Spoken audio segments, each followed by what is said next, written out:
नमस्कार मित्रांनो, स्वागत आहे तुमच्या त्या लाडक्या भावाचा बाजार तडका या युट्यूब चॅनलवर. तर मित्रांनो, आज आपण क्वार्टर थ्रीचे रिझल्ट आणि अजून काही घडामोडी पाहणार आहोत. त्या अगोदर चॅनलला सबस्क्राईब केलं नसेल तर सबस्क्राईब करा आणि बेल आयकॉनला प्रेस करा, म्हणजेच नोटिफिकेशन तुम्हाला रोज मिळेल. चला सुरुवात करूया. तर बँक ऑफ महाराष्ट्र एसयू बँक असून ही प्रायव्हेट बँक सारखा परफॉर्मन्स करणारी बँक म्हणजे बँक ऑफ महाराष्ट्राने क्वार्टर थ्री मध्ये स्ट्रॉंग रिझल्ट दिला आहे. तर मिड कॅप असलेली ही कंपनी मागील डिसेंबर 2024 मध्ये 1406 नेट प्रॉफिट असलेली कंपनी 8 डिसेंबर 2025 मध्ये 1789 1779 कोटीचा नेट प्रॉफिट दिला आहे. तर इयर ऑन इयर वाढ 26.5% इतके वाढले आहे. तसंच बँकेचा कोर लिडिंग बिझनेस मजबूत आहे आणि इन्कम सातत्याने वाढतंय. या रिझल्ट मध्ये सर्वात मोठा पॉझिटिव्ह पॉईंट म्हणजे एनपीए रिडक्शन. ग्रॉस एनपीए 1.60 आणि त्या अगोदर 1.80% इतका होता. तसंच नेट एनपीए फक्त 0.15% आणि त्या अगोदर 0.20% इतका. पुढील बातमी आयसीआयसीआय प्रुडेन्शियल लाईफ ह्याचा निकाल आपण पाहणार आहोत. तर लाईफ इन्शुरन्स सेक्टर मधून पॉझिटिव्ह न्यूज. आयसीआयसीआय प्रुडेन्शियल लाईफने क्वार्टर थ्री मध्ये स्ट्रॉंग प्रॉफिट ग्रोथ दाखवली आहे. तर याचा क्वार्टर थ्रीचा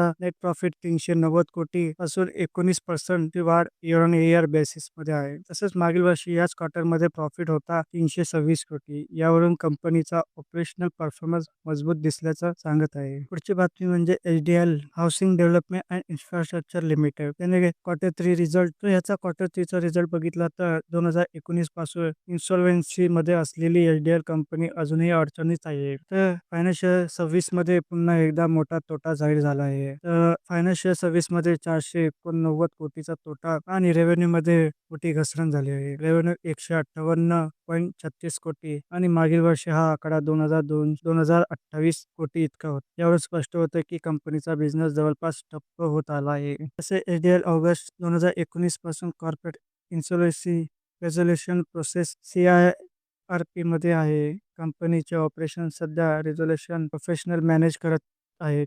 अनेक एम्प्लॉईज कंपनी सोडून गेले आहेत. गव्हर्नमेंट इन्व्हेस्टिगेशन अजूनही सुरू आहे. काही बिझनेस वर्टिकलसाठी रेझोल्युशन्स प्लॅन करत आहे, पण फायनल अप्रुव्हल अजूनही बाकी आहे. आता शेवटची बातमी म्हणजे क्लोज झालेला IPO. BCCL म्हणजेच कोल इंडियाची सबसिडी असलेली कंपनी, तिचा सबस्क्रिप्शन आज 146 पट का चर्चेत आला आहे. तसेच या IPO मध्ये सर्वात मोठा सपोर्ट आला आहे इन्स्टिट्यूशन कडून. QIB 310.81 पट आणि NII 258.2 पट इतका सपोर्ट आला आहे. म्हणजेच मोठ्या इन्व्हेस्टर्सनी IPO मध्ये प्रचंड विश्वास दाखवला आहे. तसेच ग्रेप प्रीमियम 145, तसेच त्याचा GMP ₹10 आणि अप्पर प्राइस बँड 23 वरून सुमारे 43% लिस्टिंग प्रीमियम सिग्नल देतोय. तसेच रिटेल इन्व्हेस्टर 49.25 मल्टिप्लाय सबस्क्रिप्शन झाला आहे. तसेच एम्प्लॉईज कोटामध्ये 5.17 इतका सबस्क्रिप्शन झाला आहे आणि शेअरहोल्डर कोटामध्ये 87.20 इतका कोटा सबस्क्रिप्शन झालेला आहे. ओव्हरऑल सबस्क्रिप्शन 146.80 सबस्क्राईब झाला आहे. तर हा IPO धमाकेदार ओपन होण्याचे चान्सेस आहे. चला पुढच्या भागात भेटू. धन्यवाद.